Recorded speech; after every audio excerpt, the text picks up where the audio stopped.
आज हमारे साथ एक ऐसा शख्स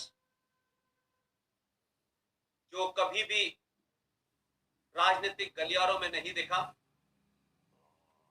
लेकिन सत्ता के अलावा जो व्यवस्था होती है उस व्यवस्था के अंदर कैसे कैसे षड्यंत्र होते हैं, उन षड्यंत्रों का पर्दाफाश करने वाले मेरे बड़े भाई, जिनको लोग शॉर्ट फॉर्म से तो जानते हैं, लेकिन उनके पूरा नाम क्या है वो शायद मुझे भी नहीं पता था।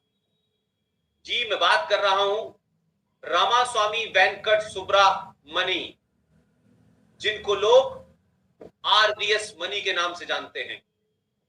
आरवीएस मनी भारत में वो नाम है जिन्होंने हिंदू टेरर की पूरी कहानी को कलमबंद किया। आप भारत सरकार के गृह मंत्रालय में अंडर सेक्रेटरी थे और वो तमाम सारी चीजें देखी कि सत्ता और व्यवस्था के कुछ लोग मिलकर कैसे भारत के खिलाफ षड्यंत्र कर रहे थे, और 26/11 का वो पूरा मामला क्या था, कैसे था, वो सब बाहर आया। और हिंदू टेरर की कैसे थ्योरी भारत के नेताओं ने किस तरीके से बुनी। और आज एक चर्चा का विषय आजकल बहुत चल रहा है, हाल के दिनों में एक नया शब्द भारतीय राजनीति के अंदर आया है, टूल किट। ये टूल किट क्या है, इसकी बहुत चर्चा है। अगर हम साधारण भाषा में, भारतीय आम भाषा में कहें तो इस टूल किट का आज के जमाने में सिर्फ इतना ही मतलब है कि ये जो सोशल मीडिया है, सोशल मीडिया पे मिले हुए दस्तावेज, सोशल मीडिया पे वो तमाम दस्तावेज, उनको टूल किट का नाम दिया गया है। अब सवाल यह है कि ये टूल किट किसने तैयार किया। इसे मैं टूल किट को कहता हूं षड्यंत्रों की पोटली। क्या ये भारत राष्ट्र के खिलाफ है, भारत देश के खिलाफ है? इसमें भारत के आंतरिक गद्दार शामिल हैं? क्या ये सत्ता के खिलाफ अघोषित विद्रोह है? ये तमाम सारी चीजें हैं। लेकिन मैं क्योंकि आरवीएस मनी साहब के साथ आज बात कर रहा हूं, तो मैं समझता हूं कि आज की इस सोशल मीडिया की परिभाषा में इसे टूल किट कहा गया होगा। लेकिन मैं ये मानता हूं कि आरवीएस मनी उन लोगों में से हैं कि जब टूल बाहर थे और किट दिखाई नहीं दे रहा था, तब वो समझ गए थे कि इस टूल किट के अंदर कौन कौन से टूल रखे हैं। और वो उन टूलों को जानते हैं, उन टूलों के पीछे की बात जानते हैं, उन टूलों के ऑर्डर्स को जानते हैं। लिहाजा आरवीएस मनी भारत में एकमात्र ऐसे शख्स हैं जो आज के टूल किट के बहुत सारे टूलों के बारे में वो सच्चाई जानते हैं जो देश नहीं जानता। तो आखिर ये टूल किट आज के जमाने में जो दिखाई देता है, सिर्फ ये टूल किट है, या ये टूल किट अलग अलग शक्लों में अलग अलग समय पे था जब भारत के राष्ट्रवादी लोग या भारत की आम जनता नहीं जानती थी? क्या ये टूल किट 26/11 में था? क्या ये टूल किट इस देश में हिंदू टेरर में भी था? तो बहुत सारी चीजें हैं। आज इस विषय पे जो टूल किट का मामला है, इस पे समग्र चर्चा करेंगे। मैं आरवीएस मनी साहब से पहले तो धन्यवाद करना चाहता हूं, उनका शुक्रिया अदा करना चाहता हूं कि मनी साहब ने इस चर्चा के लिए मुझे अपना समय दिया। और मैं चाहता हूं कि मनी साहब इस बात को खुद ही अपने शब्दों में, अपनी भाषा में देश को बताएं कि आखिर ये टूल किट क्या है, और इस टूल किट के आने से पहले कितने सारे टूलों को वो जानते हैं और वो व्यवस्था में कहां कहां बैठे हैं। मनी साहब, आपकी बारी। मैं नमस्कार, संपूर्ण श्रोताओं को मेरा नमस्कार। पुष्पेंद्र जी हमारे बड़े भाई जैसे हैं, वो कुछ अधिक हमारी प्रशंसा करते हैं। हमें पता है कि हम उनका स्नेह भाव है। जितना तत्व मेरे संज्ञान में है और उसकी जो कड़ियां है, उसको आप देखेंगे तो आश्चर्यचकित हो जाएंगे कि आज जो टूल किट जो समा बांध दिया है, जिसको एक बंदिश में बांध दिया है, वो भिन्न भिन्न टुकड़ों में भिन्न भिन्न जगह पे कुछ 15 साल से उपस्थित है। उससे पूर्व भी रहे होंगे, इसका ऐसा कोई संज्ञान नहीं है। परंतु इतिहास में तो ये गवाह है। इतिहास सच में बताए तो संस्कृत में इतिहास को 10 इंडीड इट हैपेंड बोलते हैं। परंतु हमारे इतिहास में इति इति इति मतलब इतिहासा उसको बोलते हैं, परंतु हमारे इतिहास में कैसे झूठों को हैपेंड कह के बोला गया है, इसके बारे में मुझे विश्लेषण देने की ना आवश्यकता है इस संदर्भ में, क्योंकि ये स्पेसिफिक कार्य सूची के साथ हम शुरू कर रहे हैं कि आज के टूल किट के संबंध में क्या टूल किट पहले थे। और ये अवश्य मैं बता दूं आपको, मैं एश्योरेंस दे दूं कि ये आश्वासन दे दूं कि टूल किट तो जो फाइलों में मैंने जो पढ़ी है, जो तत्वों को देखा है, बाकी सरकारी दस्तावेज भी अगर पे आप जाएंगे तो 2004 से उससे पहले का मैंने कोई ऐसा प्रमाण नहीं देखा, परंतु 2004 से ही इसका निर्माण, नींव, अस्तिवार, आधारशिला बनना शुरू हो गया था। राज्य में प्राप्त होने के बाद जब केंद्र राज्य में यूपीए की गठन होके एक तरीके से एक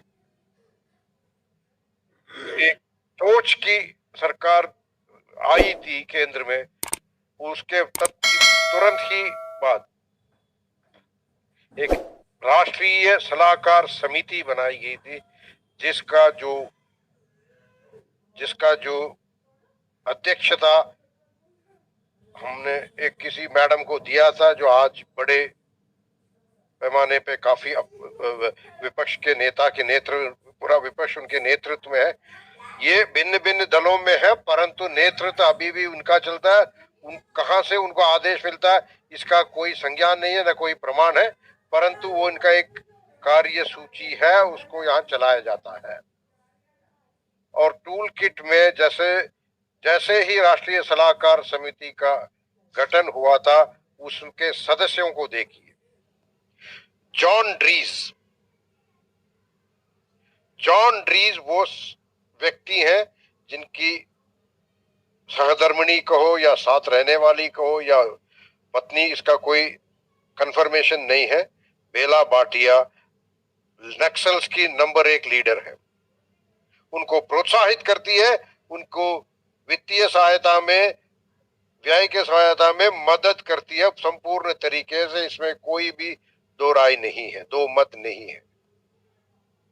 और दूसरा कौन, आपने 2002 में गोधरा में पोस्ट गोधरा रयाट के बारे में काफी लोग बोलते हैं, काफी कुछ लिखा गया, किताबें लिखी गई है, राणा अयूब की किताब है या वो क्या नकवी है, कौन, सबकी किताबें हैं।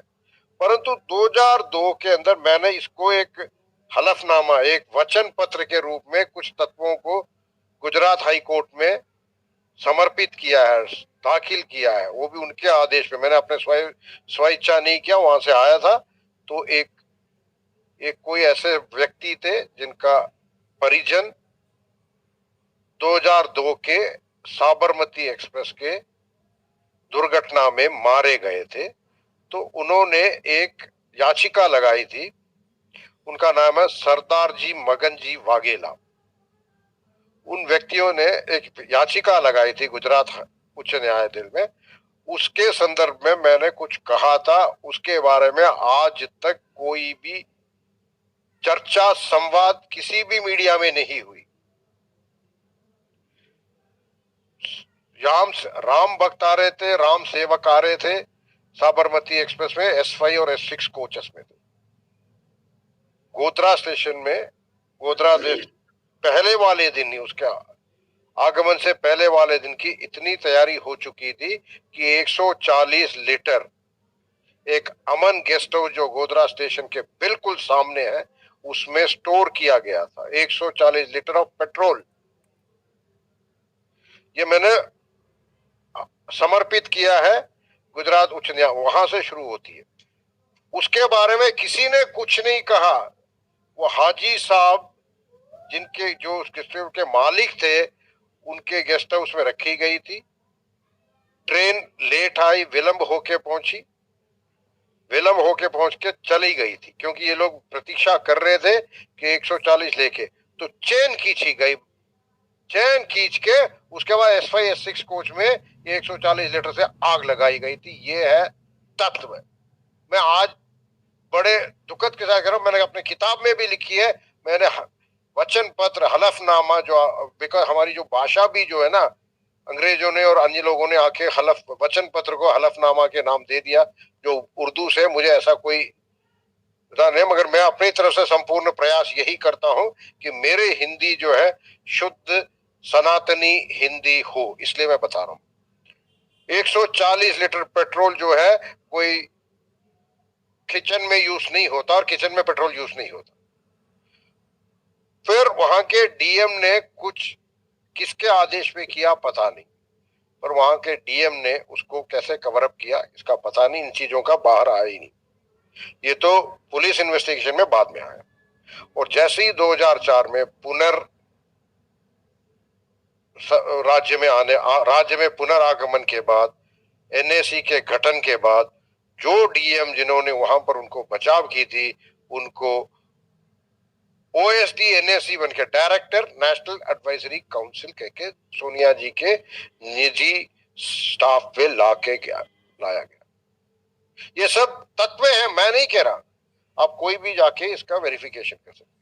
तो वहां से तो ब्यूरोक्रेसी, कमिटेड ब्यूरोक्रेसी, हमें हमें कई आपको उदाहरण मिलेंगे जहां इंदिरा गांधी जी के टाइम पे काफी कुछ हुआ, बाद में राजीव जी के टाइम पे काफी कुछ हुआ, और कुछ मैं कहना चाहता हूं जो एक और ग्रंथ में कोशिश करूंगा मैं लाने की, उसके ऊपर थोड़ा तत्व और इकट्ठा कर रहा हूं। मेरे जनक जी ने मुझे समझाया था, वो भी विशेष तौर पे, वो भी मंत्रिमंडल सचिवालय में एक जॉइंट इंटेलिजेंस कमेटी थी, उसमें सेवा करके निवृत्त हुए थे 1981-82 में। तो मैं ये कहना चाहता हूं, तो ये सब चीजें, तो इस तरीके से उन्होंने उनके जो अधिकारी वर्ग में उनके अपने टूल किट के लोग काफी सारे हैं, आज भी है। इससे कोई फर्क नहीं पड़ता, इससे कोई डिफरेंसेस नहीं होता कि राज्य सरकार किसके हाथ में है, परंतु उनको मदद करने वाले आज भी अधिकारी वर्ग में है। ये सत्य है कि एक अभियान चली थी नरेंद्र मोदी जी के आने के बाद, तो कुछ करप्ट ऑफिसर्स को निकाले जाने की, परंतु उसमें कितने कितने करप्ट ऑफिसर्स, बेईमान अधिकारी निकले गए थे, उसके बाद वो अभियान भी बंद हो गई, क्योंकि उनका बहुत ज्यादा कनेक्शन है। उनकी एक लॉबी है जो पूरे अधिकारी वर्ग में, वो आईएएस हो, रेवेन्यू सर्विस हो, इनकम टैक्स हो, या सेंट्रल सेक्रेटरी सर्विस हो, या किसी अन्य सर्विस में, वही ये बिल्कुल पूरा लॉबी है। और वो कुछ भी आपको रिफॉर्म लाने के प्रयास में बाधा जरूर अटकाएंगे। इसी तरीके से अधिकारी वर्ग में एक और के अलावा कुछ न्यायाधीश वर्ग में भी है। आप आज सुप्रीम कोर्ट का स्ट्रेंथ दीजिएगा, आज से 2 महीने पहले सुप्रीम कोर्ट का स्ट्रेंथ दीजिए, आपने देखा होगा काफी अधिकतम संख्या इसमें मुंबई से है। जस्टिस बोबडे हुआ करते थे, जस्टिस कानविलकर है, पता, मैं किसी के ऊपर कोई निजी टिप्पणी करता, मैं सर्वोच्च न्यायाधीश बहुत ही आदरणीय है, इसमें कोई, परंतु एक राज्य से कुछ ज्यादा ही लोग सुप्रीम कोर्ट में है। और इस संदर्भ में एक बहुत बड़ी चीज आप लोगों के ध्यान में नहीं होगा, ये हम अधिकतम लोग हाई कोर्ट में जब एलिवेट हुए थे वो सब मुंबई से हुए थे। अब कौन कितना है पता नहीं। और उन दिनों मुंबई महानगर का शासन में एक व्यक्ति, जो कुछ कहते हैं जिनका निधन हो गया और कुछ कहते हैं आज भी कराची में है, उनका हस्ताक्षेप, उनके दाखिला के बगैर कुछ भी पत्ता नहीं हिलता था। वो सुप्रीम कोर्ट का, हाई कोर्ट, बार से हाई कोर्ट का एलिवेशन हो, उस 90 के दशक में ऐसा होता था। ये आप भी जानते हैं, मैं भी जानता हूं, वो इसका हमने बिंदुओं को जोड़ के नहीं देखा। ये मैं कुछ नहीं कह रहा कि कोई सर्वोच्च न्यायालय में बिल्कुल ही मेरिट्स के आधार पर हुआ है या जब कुछ है, परंतु ये भी एक बिंदु है जो हमें बहुत ही जरूरी है, हमें ध्यान देना चाहिए। और कई सारे आज उस राज्य से आज हमारे पास न्यायपालिका है, न्यायाधीश हैं जो सर्वोच्च न्यायालय में बैठे हुए हैं। ये एक मैं यहीं पे छोड़ता हूं। परंतु लोअर न्यायाधीशों में भी कई ऐसे लोग हैं। मैंने 2018 22 अप्रैल को एक इंटरव्यू दी थी। मेरा स्वेच्छा सेवानिवृत्त के आने के बाद संडे गार्डियन के एक पेपर में उसमें लिखा है, bureaucrats, public sector chiefs, civil servants, media personal including advocates were honey trapped by ISI in UP. It is a matter of record. I have already said it, and काफी गोपनीय संस्थाओं से ये सूचना हमारे पास थी। ये कैसे आई, उससे पहले एक कन्विक्शन केस भी हुआ था। एक विशाल उपाध्याय जो एक बहुत बड़े ब्रिगेडियर का सुपुत्र थे, पूना में इंजीनियरिंग करते थे। 2007 में वो उनको सेंटेंस हुई थी ऑफिशियल सीक्रेट्स एक्ट में, क्योंकि अपने पापा के कुलीग्स के घर में जाके संपर्क बना के वहां से कई सेंसिटिव डिटेल्स लाके पाकिस्तानी हैंडलर को देते हुए पकड़े गए। और उसके बाद ये इतिहास ऐसे ये तो बेचारा बच्चा था, परंतु उन्होंने उसको भी हनी ट्रैप ही किया गया था कोई, परंतु उसी के हनी ट्रैप फॉर्मेट में अच्छे अच्छे bureaucrats, civil servants, PSU chiefs, और पीएसयू चीफ्स में उस जगह पे मैंने यहां तक उससे बोला था कि मऊ के एक जगह में तो एक पर्टिकुलर मस्जिद में कुछ रिकॉर्ड तक मिल जाएंगे कि जहां पर उन्होंने कलमा पढ़ के दूसरी निकाहें करवाई, और वो लड़कियां सारी आईएसआई की एजेंट्स थी, वो नेपाल से आती थी। तो ये एक और हनी ट्रैप, ये भी एक तरीके का टूल किट का हिस्सा है, एक टूल है।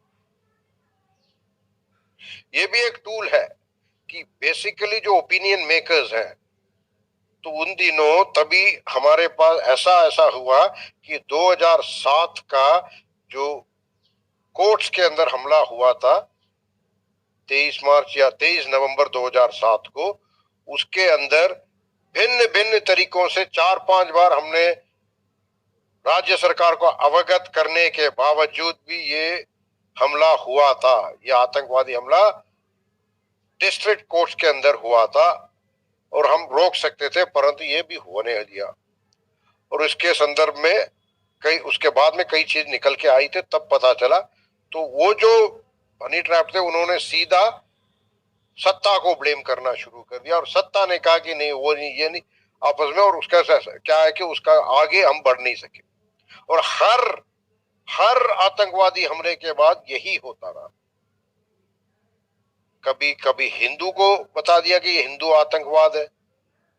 आरिफ कस्मानी जिन्होंने आईएसआई से ठेका लिया था, वो बेचारा चिल्ला रहा है अमेरिकन मीडिया में जाके, अमेरिकन को बोल रहा है कि भाई मैंने दिया है, नहीं तो आईएसआई मेरे पैसा मार जाएगी। आरिफ कस्मानी एक ऑर्गेनाइज्ड गैंग सिंडिकेट का कराची वाला टॉप है। उसने कहता है हमारे आदमियों ने क्या, कहता नहीं पाकिस्तान कहते नहीं आईएसआई भारत सरकार के हिंदुओं कहते हैं हिंदुओं ने किया, तो तुझे पैसा नहीं। वो खुद कह रहे हैं, और हमारे देवता कहते हैं कि नहीं जी ये तो हिंदुओं ने किया। तो एक ये डिनाइल जो होती रही, ये मालेगांव 2008 में भी हुआ था। बहुत ही दुर्भाग्यपूर्ण है कि साध्वी जी और अन्य लोगों को इस संदर्भ में आज तक प्रताड़ित किया जा रहा है। ये बहुत ही, क्योंकि न्यायपालिका के अंदर भी आज ऐसे देखिए, जब न्यायपालिका के अंदर जब ये निर्णय बता दिया गया था, उसके बाद भी हमारी पब्लिक प्रोसिक्यूटर, जिनके बारे में मैं अपने ग्रंथ में लिखा है कि इसका जो बैन हुआ था वो भी किसी के कहने पे हुआ था, वो ऐसे ऐसे कर गया। तीसरी बात, मुंबई हमला तो हम बिल्कुल रोक सकते थे। मैं खुद नहीं कह रहा, पी चिदम्बरम साहब का स्टेटमेंट पढ़िए, 11 दिसंबर 2008 में लोकसभा में उन्होंने, संसद में जो स्टेटमेंट दिया जाता है वो बहुत ही पवित्र होता है, पावन होता है। उसमें यह उम्मीद होती है, यह आशा होती है कि जो भी सदस्य संसद में बोल रहे हैं वो 100% पूरे निष्ठा से बोल रहे हैं और 100% सत्य बोल रहे हैं।